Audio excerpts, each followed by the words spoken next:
Merci, Madame Présidente. Thank you very much. Let's buckle up here and have a chance to have a chat, okay? I think it's time that we really break down what we've heard here this morning. Actually, Madam Speaker, I wasn't on the list to talk this morning, but I sat and I listened and I heard a few things, and I thought, you know what? I'm hearing some things that are being articulated very well from our members on the opposite side, but they're a mile wide and an inch deep, and I think that we've got to bring some clarification about what a budget actually is, what it's meant to accomplish, and the plans that it's meant to do to put a foundation in place to govern and move the province forward. I don't know if I'm going to talk to you here for 4 minutes or 40 minutes. I'm not sure. I know that I think that there's some clarifications that need to be said. In the notes that I was scribbling, the talking was happening faster than my scribbling, so I'm going to have an attempt to try to capture some of what we were talking about. Je lève à cette chambre aujourd'hui à parler avec nous à le sujet de le budget. Le budget pour la province de Nouveau-Brunswick. Cet budget, c'est un bien budget. Je suis très fier à le travail, à l'équipe, à préparer un bien budget. This is a budget that I feel was thoughtful, was put together, comprehensive, and contrary to some of the comments that we've heard, very wide in scope and accomplishing a significant amount of outcomes that are going to make the province of New Brunswick better. Now, I was sitting here and I went back into my reflective memory. It's hard to go back into the filing cabinet upstairs here the older I get. But I remembered a speech I gave on the very first budget that I had the pleasure to stand in the House and discuss. It was the budget that Premier Higgs put together the very first year we were here. And I remember thinking, the province was a lot different 4 short years ago than it is today. We've seen significant changes. We've seen significant occurrences take place, not just here, but on a global level. But I remember that speech that I was talking about back then. I don't know how many people were here back then. I remember. You remember that speech? I remember talking to the members opposite. Nobody in the House now would be unaware that I have a significant passion for outdoor pursuits. And I remember that first speech. And I asked the members opposite, and I remember the member from the, I can't remember, Potato Head, the minister from St. John Harbour used to call him, Birdseye is what we affectionately referred to him, and I can't remember what the riding was, but I remember looking across Carleton, yes, that's right, Carleton, Victoria, and I remember starting my story by asking the members opposite if they knew what a Hardy fly reel was. Anybody remember being here that day? I thought it was a very impactful speech, but obviously it didn't hold a lot of weight with the members opposite. But I remember talking about and asking if the members opposite knew what a Hardy fly reel was, which it's a gold standard as it relates to fly equipment. And as a result, it's significantly more expensive than alternatives. And I remember telling the members opposite in the House that time about going to the local fly shop and looking at it and coveting it, holding it, touching it, wanting to have that as part of my own personal property. But I couldn't afford it. So I was responsible enough to set it aside and not make an unwise financial purchase that would affect my personal budget in a negative fashion. And that was a budget that we were putting together where we were charting a course to get to the point where we are, and we can quite proudly stand on the financial gains that we've made here in the province of New Brunswick. Now, there was a second part to that story. The second part to that story that I never shared that time was the work I did in subsequent years to prepare myself financially so that I could ultimately afford to make that investment and that purchase, yet still protect my personal finances for the event that unforeseen circumstances and situations came along. And I think the second part of that story becomes more appropriate as we move into a budget cycle 4 years later, and we've seen significant changes as it relates to the landscape in our country and our world. I did take a couple of notes. I got to pick them up off the floor. Sorry about that. So, it's not a point of order, so sit down. Don't bother. Don't bother. That's what was happening. I was furiously copying notes over here because I was gobsmacked at what I was hearing by the opposition in certain areas about this budget. So You know, preparing and planning and then being able to step into the future is very, very important. And let's talk about the future, and let's talk about what we face in the province, in the country, and in the globe. When we look at what's going on throughout our country, there's been some significant things happen in the economic world that we face. So, thank you, sir. Let's look at what's happened nationally. Projections have been made and interest rates have increased across the board nationally. We've seen that happen. Economic slowdown overall in the Canadian economy. Business investment is predicted to slow in the upcoming year, and inflation is on the rise. Let's look at what that translates nationally. Let's look at what that translates to globally. The International Monetary Fund has predicted a global economic growth to slow. The European economy is predicted to slow. The international trade overall is expected to slow. But let's look at New Brunswick. Let's look at New Brunswick for a moment and talk about some things that we are poised, prepared, and planned to do because we put the work into preparing properly to have a foundation to launch from, regardless of whether world circumstances threw us a curveball. The Department of Finance and Treasury Board estimates that provincial GDP will increase. We're looking at a population growth. Employment in New Brunswick is rising. Wages and salaries are growing. Driven by higher commodity prices and stronger demand, New Brunswick's merchandise exports grew and are growing. New Brunswick is poised in a very unique position. And I'll tell you, when I hear the member opposite talk about too little or not enough, folks, I think all of us in this House have to stop apologizing for being a province that in 4 short years paid down $2 billion worth of its debt. We seriously should not be ashamed collectively for the work we've had to do to put that accomplishment together. To be able to say that we have the lowest net debt to GDP ratio east of Saskatchewan. You know, there's a pretty large province in Ontario there and Quebec, but we've got the lowest net debt to GDP ratio east of Saskatchewan. Fiscally and financially, something must be going right. So it's of great concern for me when I start hearing comments about it's too little, it's not enough. You know, I was very concerned in the last speech where the member opposite was talking about that's only $1.6 million. You know what? I try not to be political. I always try to operate in a very apolitical fashion when it comes to the betterment of the province of Brunswick. I certainly do. But to hear somebody say that $1.6 million is nothing is certainly the Liberal thinking that added $1 billion to the debt from the period of time between 2014 and 2018. And folks, we must rise above that type of thinking, and we must do better, and we must recognize that an investment as low as $1.6 million matters significantly. It matters a lot. It matters significantly because it's not just $1.6 million. One of the reasons I wanted to stand up and speak was because I kept hearing, oh, it's only $800,000, it's only 1.6, $2 million, that's nothing. You know what we're talking about here? Take a calculator and add up all of those, and you've got the sum total of $12.5 billion worth of spending. It's not 1.6 million, it's not 2 million, it's not 100,000.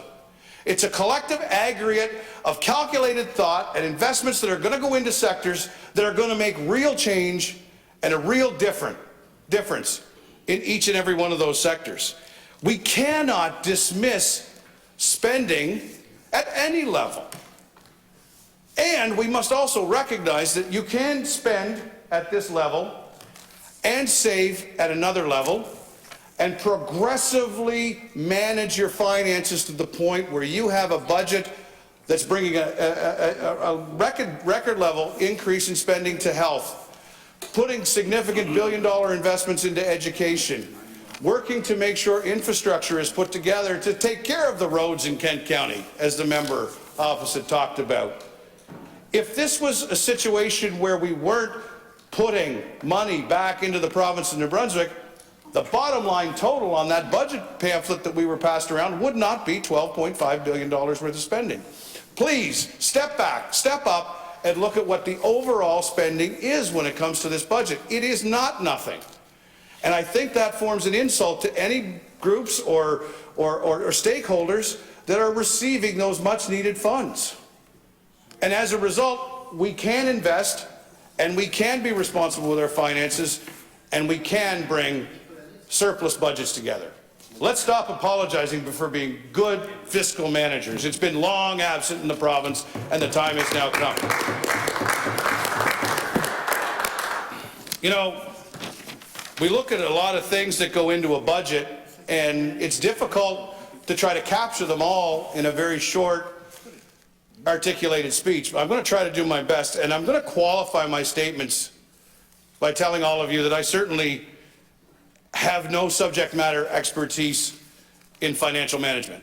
I am not speaking from that perspective. We have a premier that served as a finance manager. We have a minister that works in the position of Minister of Finance now. These are the folks that put those numbers together to bring government. I wouldn't want to give anybody the impression that I'm speaking in any form of a financial authority. But I try to talk from a perspective of common sense. I try to talk from a perspective of actually being able to make a difference with the resources that we are entrusted that come from taxpayers. I get really, really upset when I start hearing conversations about that's not enough or that's nowhere near where we need to go. I get it. And this is a budget that's full of increases, so I'm not really 100% sure where that type of conversation comes from. But do you realize where every one of those tax dollars comes from? It comes from the pocket of a New Brunswicker. So I get quite fired up when I hear people talk flippantly about taxpayer dollars, because that's coming. There's only one taxpayer in the province of New Brunswick, whether it be from the federal taxes, whether it be the provincial taxes, municipal taxes, whatever the case may be. It all comes out of the pocket of a hard-working New Brunswicker. So when I see investments in vibrant and sustainable communities, when I see a government with the foresight to form a New Brunswick Housing Corporation to ensure we better deliver services to folks that need something as essential as basic housing, when I see us moving towards programs that help our seniors age in place more, and when I see a significant investment and increase in the Department of Health like we've seen in this budget, I think that is what we need to do, to take the money from the pocket of a taxpayer and return it back to them in some form of a service that's going to make their life better. We got to take this seriously. We are a progressive conservative government, and that means we must look to be progressive as we move forward with making the lives of New Brunswickers better, but conservative to ensure we do it in a way that is a responsible steward of the finances that the fine taxpayers of New Brunswick go to work every day and produce for us in order to do our job. Can't be flipped. We can't look to that in a way that is diminishing for the work they do to produce the revenue that we distribute as a government. That's why that's why I'm proud of the fact of saying that we're able to reduce overall debt. You know, in our homes, it's real. In our businesses, it's real. Why does it always have to be some sort of a fantasy number with government? It's just as real. We have the ability to borrow at higher levels, and each and every one of us don't have to write checks out of our own checking account at the end of every month to pay the bills of government, but that's real debt. And that's real important for us to take seriously. Well, for example, let's talk a little bit on the breakdown of what $2 billion means. I don't know what $1 billion means. I don't know if anybody else here knows what $1 billion means. I'm sure that if somebody did have the access to $1 billion and operated in that world, they would be able to speak intelligently and far beyond what I can. But $1 billion is 9 zeros after a 1. Well, I don't know. I think that the work of the people's worth it, regardless of what our net worth. So I feel like, you know, it's important for us to quantify and qualify what $1 billion is. It's an insurmountable number, and in the legislature, sometimes I think we lose track of what that means. $1.6 million, and I keep going back to that because that's what the member from Kent North, or Kent South, had indicated, and that kind of caught my number, $1.6 million, and I thought, I want to talk about the practical application of what that means. It's somebody else's money. $1.6 million. If you went home tonight, everybody that's sitting in this chamber, if you went home tonight and $1.6 million was sitting on your dining room table, what would that do to the net worth or the financial outlay of any home in the province of New Brunswick? This is significant money, folks. So when people diminish, and I was debating a bill where the member from Bathurst-Beresford was diminishing $2 million investments, and I've heard this over and over again, and that's one of the things that sparked me to stand up today and have a little chat about what the value of money is. It's not monopoly. This is the game of life. Really the game of life. And we're not playing here. So we have to understand the value. And $1 billion is significantly more than something like 1.6 million. $2 billion, let's talk about what reducing or paying down the provincial debt by $2 billion means. Let's have a little look at it. All of us have credit cards. If we leave a balance on it, we're going to pay interest, correct? Correct. Well, we've had a $14 billion credit card that was maxed out, and we were paying interest on that. As a result of the diligent work of our government, led by the Minister of Finance, producing significant budgets that are bringing the province forward, we are now paying $84 million a year less debt on that credit card. $84 million less debt. What's that mean? 84 million. I don't know what a million's like, so I would certainly not understand or comprehend what 84 million is. Let's break that down to something we understand. That is savings by the province of New Brunswick, taxpayer money that's not just going out into nothing and interest, in the tune of $250,000 each and every day, 365 days a year. Madam Speaker, that starts to be something that we comprehend a lot more. Imagine what your home costs you every day less that we can work with as a government. And you know, by doing that service to the people of New Brunswick, that is something that lives far beyond any one particular government. Because at the point where a government pays down $2 billion, successive governments get to benefit from $250,000 a day not being spent on interest. So this is something that's not being done for political gain. It's being done for the overall long-term visionary benefit for the province of New Brunswick. Because if you can look at me and say we should be ashamed of paying down $2 billion in debt, saving $84 million a year in interest payments that amounts to $250,000 a day, then I certainly hope you don't carry a financial management designation, because it should be revoked. Bottom line. I would say that to the members opposite. I would say that to third parties. I would say that to any member that sits in this government. That's sound financial management, and we should stop running away from doing the right thing by taxpayer dollars. So let's talk about the budget in a couple of other different formats. I mean, I'm not going to go through each and every individual line item, although I probably have time to do it. Again, I told you, this speech was not about time for me. It was about speaking to what I feel was absent from the dissertations from the members opposite. A little bit of a reality check, if you will. An opportunity to talk in terms of what I think is progressive steps forward that are going to make the province better. So let's talk a little bit about how this poises us for business development as we go forward.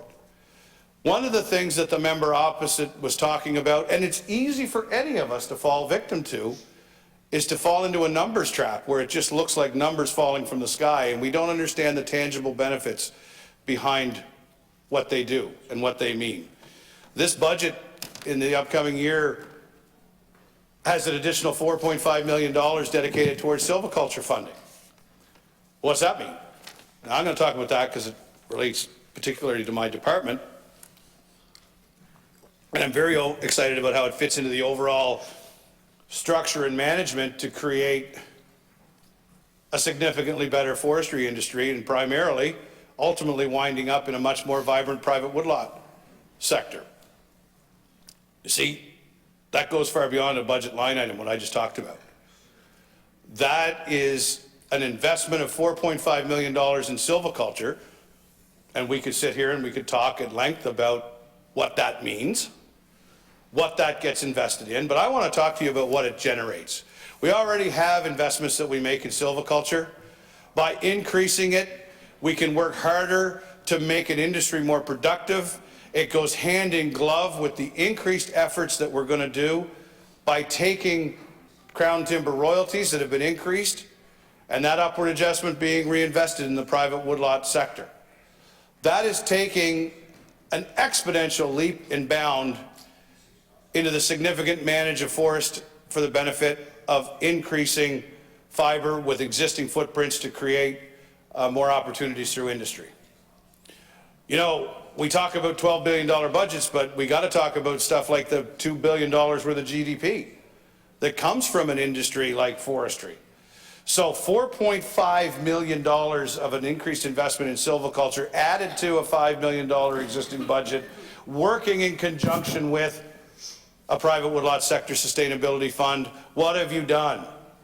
You've created a perfect storm of ingredients that allows the sector to expand. You know what the benefit of that is? Not represented on this budget. It is not represented in the increase in jobs. It is not represented in the increase in taxes. It's not represented in the increase in GDP. Those numbers don't make it here. The taxes will in future years. So the investments we're making today are actually working to make the budget and its line items in future years even better. That's foresight and that's fiscal management. That's looking to where things can go and where they can be better. The Department of Agriculture, the Minister from Agriculture can speak more specifically and eloquently, but exports of our agricultural products are significant and on the move. So in a global environment where I talked about things slowing down, talked about things moving in a direction that's not the best way for us to go, our industries are still moving in an export direction that's growing. Why?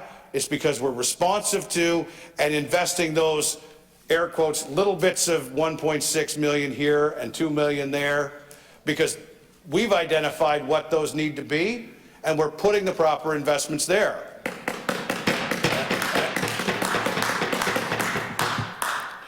And I've been around a little bit, and unlike the minister or the member from Kent South, geez, I'm blowing up all the time. Anyway, you know, you're all friends of mine up in the Kent County region, so I'll just call you Buck Touche like the member from St. John Harbour did for years, if we can go with that. How's that sound? We can refer to you in that fashion.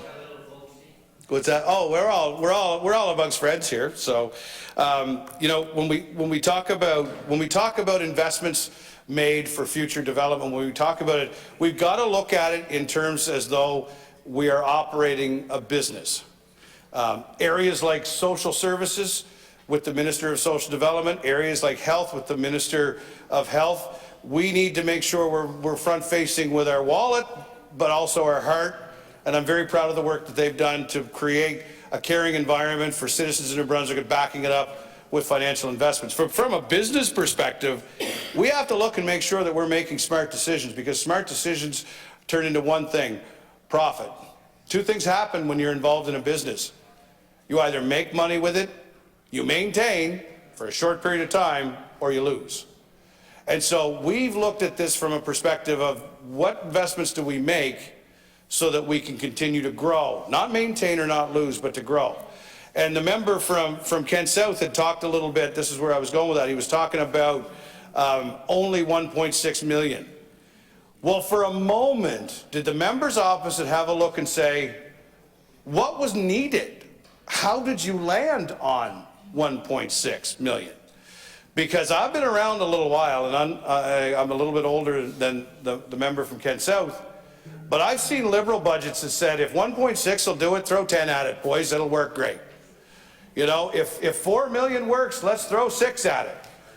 You know, let's just mop it up afterwards and figure out where it goes, and if we miss the mark, let's shoot for the moon, and then if we miss, we're still going to wind up in the stars somewhere. I've seen Liberal budgets that have been irresponsible with spending. And when I see that, I get concerned when a member opposite comes forward and says, this is too little. On what? What basis of information? What research? What facts? What have you looked at to come up with the point that that's not enough? I guess, is that just simply because when forming Liberal budgets, that's the mantra? If a little's good, a lot's going to be more? You know, that's what put us in a position where former Premier Brian Gallant added $1 billion to our debt from 2014 to 2018. And I'm very concerned, because I'm sure you're in consultation with your leader as it comes to the speeches that you're putting together here to criticize this budget. And the reason why I'm concerned is because she may be your new leader, but she sat at the foot of the former Premier when those budgets were created that brought us to a point of having an extra $1 billion put on our debt, folks. We all should be concerned that if that's the future-driven leadership of the Liberal Party, how much will that undo the work we've done to reduce $2 billion? I would hate to see us hand the keys. Oh, it would be difficult for us to look back. All of us would have to be living in a bad situation. I'm not fear-mongering. I'm talking about a calculator. And, you know, maybe if over the next 4, 5, 6 years, a progressive conservative government can drop the debt by 4, 6, 8, maybe $10 billion, we could afford to let your leader come in and add another couple to it. But I'm not in a real big hurry to see the work to reduce the debt by $2 billion go in a different direction. I'm concerned about that. I don't know if you are, but I'll tell you who I'm really concerned about it for is my grandson. The children. Oh, I'm most concerned for those who are vulnerable, disenfranchised, and marginalized, because irresponsible spending by Brian Gallant and his protege, if ever elected as Premier, Susan Nold, will turn us into a situation where we can't afford the necessities that we need to prioritize and put in place and fund for those people that you're talking about. If we don't maintain a responsible attitude towards our finances and we keep looking at money as though it's play money, then heaven help those that are most in need. Because when they are most in need and when they come at the most important time to call on their government and say, please help. Because I just gave you predictions about the provincial, federal, and global economic state. And if you think for 1 minute we're done moving through the chaos, moving through the turbulence, and having to deal right here on our footprint in New Brunswick with financial challenges, you are mistaken. I am not an economist, but I will tell you that there are challenges coming forward that will challenge all of us. So putting a budget together that continues to move debt in a negative fashion, moving it down, and continue to fund and put $12.5 billion into programs to promote wellness, promote seniors, take care of those in need, and prepare us for a future where there could be rockier financial times coming at us. I'll tell you, you show me something that could be crafted better, and I would listen. But I'll tell you, when I hear a member opposite stand up and say, I'm not going to support this budget because it's not enough, well, we don't have to look too far in the rearview mirror of history to see what a budget put together by the Liberals that is enough does to the province of New Brunswick.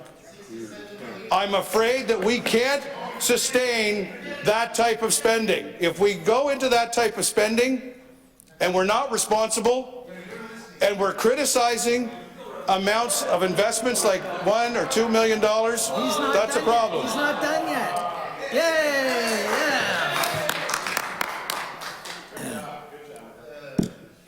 Yeah. You know, I appreciate when emotion gets shown from the members opposite, because it shows that deep down, despite the criticism, they too are concerned with the state of the province of New Brunswick, and somewhere deep down, they recognize that a $12.5 billion budget that contributes to a $2 billion reduction in debt and the lowest net debt to GDP ratio east of Saskatchewan is a good budget. I know they might not vote for it, but you want to on the other side. I know that your leader may not allow you, but if we allowed a free vote on a budget that's investing so much in the province of New Brunswick, I'd be very interested to see what that looks like. I know that that would put you in a tough situation, and I would say that we should just talk a little bit more about the positives and what we're putting into the province of New Brunswick. Healthcare seems to be getting a lot of criticism, and again, I don't speak from a perspective of expertise as it relates to finances or the Department of Health. But the Minister of Health sat beside me, and that's one of the things that made me raise my hand and say, you know, can I say a few words here? Because when I look at something as simple as $10.4 million for primary health care, $8.5 million to increase the volume of services for fee-for-service physicians, $6.4 million to expand pharmacies, $3.3 million for the New Brunswick Cancer Networking, $3.2 million in operational funding, $2.9 million to ensure the necessity coverage, $2.3 million to support medical residency training, $2.2 million to improve patient care, reduce pressures on the emergency rooms and primary care providers. I will take your 1.6 that you're not satisfied and raise you $3.6 billion. That's an investment in health care that we can be proud of. And that's just one department. That's just one department. You know, I go back to walking in here 4.5 years ago there now. We're in our 5th year of governing.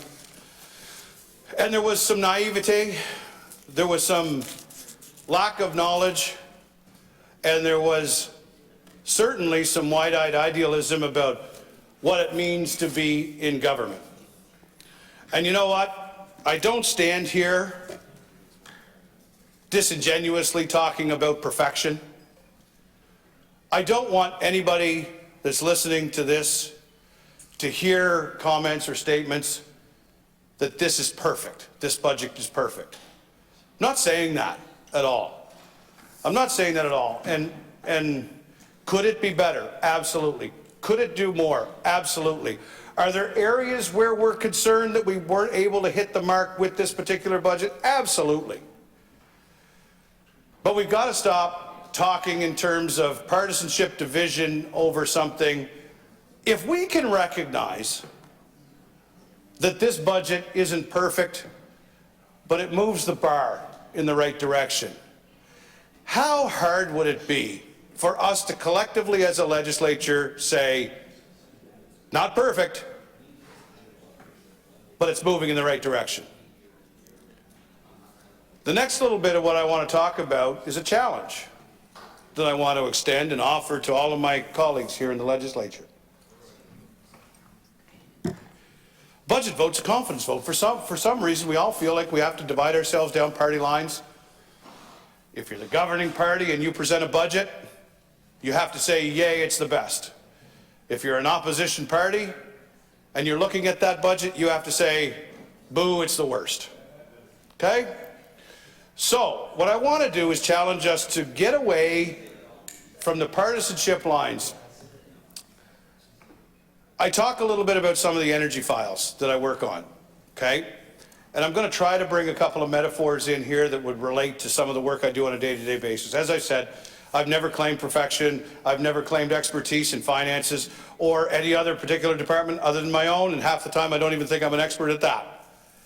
But I do know with energy files that we've worked on over the last 4.5 years, I've had the privilege to be in the position of Minister of Energy since November the 9th of 2018 until today, and every other day that the Premier will have me in the position, and I've learned a few things. I've learned that energy futures is crucial to the province of New Brunswick's success.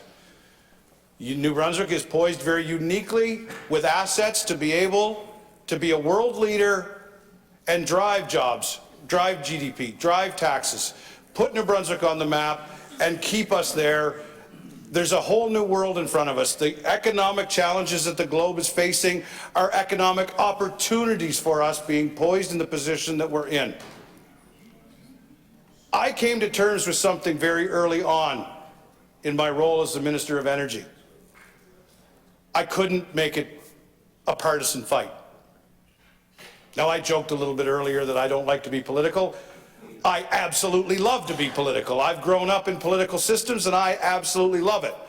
I enjoy it. I have an incredible, deep mutual respect for every member of the Legislative Assembly, regardless of the party that they stand for. I am a political animal and I love it. But something as important and crucial as the energy futures for the province of New Brunswick could not be politicized. The Liberal government of Brian Gallant, which suffered great criticism and chastisement from me not a few moments ago, gets congratulations from me for the foresight they had to invest in the small modular reactor sector. And every day that I talk about that, and I believe that that's a significant file that's going to make its mark on the world and put New Brunswick at the place of leadership, every speech I ever do, I always point to those that went before us and thank them for having the foresight to step into that arena. We're carrying the baton, and at some point, someday, future governments will carry it on because we need that continuity on something as important as the small modular reactor file. We need that continuity as it relates to moving into more renewables, more hydrogen projects.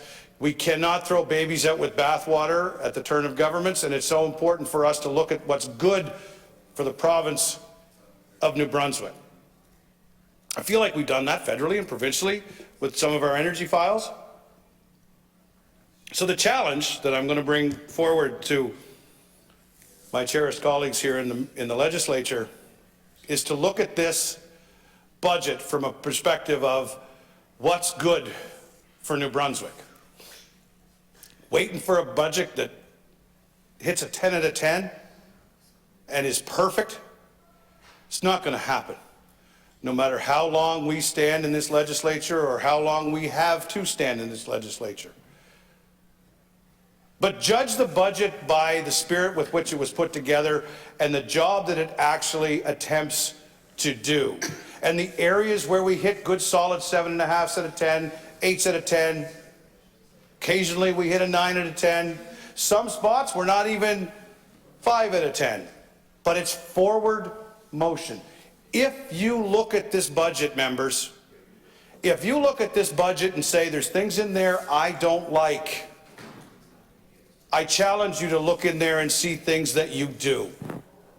Because I'm confident that each and every one of the 49 members in this chamber could find something they don't like in any given budget. But I know I'm able to look at it and see points that I do, and will progressively move the province of New Brunswick forward. And we're going to need future budgets, future governments to continue to put aside partisanship, ensure that fiscal responsibility, regardless of the party, is at the core of the guiding principles that help that government put a budget together, and implore upon all the political parties that have a vote. This is not just a 25 to 24 vote or whatever the numbers are.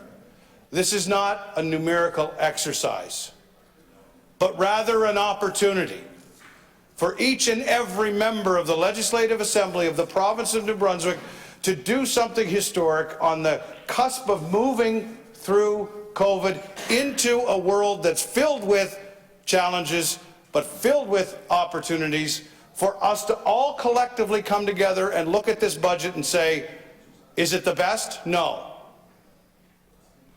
But what the world would reflect on very favorably is that if a provincial jurisdiction, despite its differences, despite its political ideologies, could come together at the end of next week and say, this budget is one that I feel moves New Brunswick forward.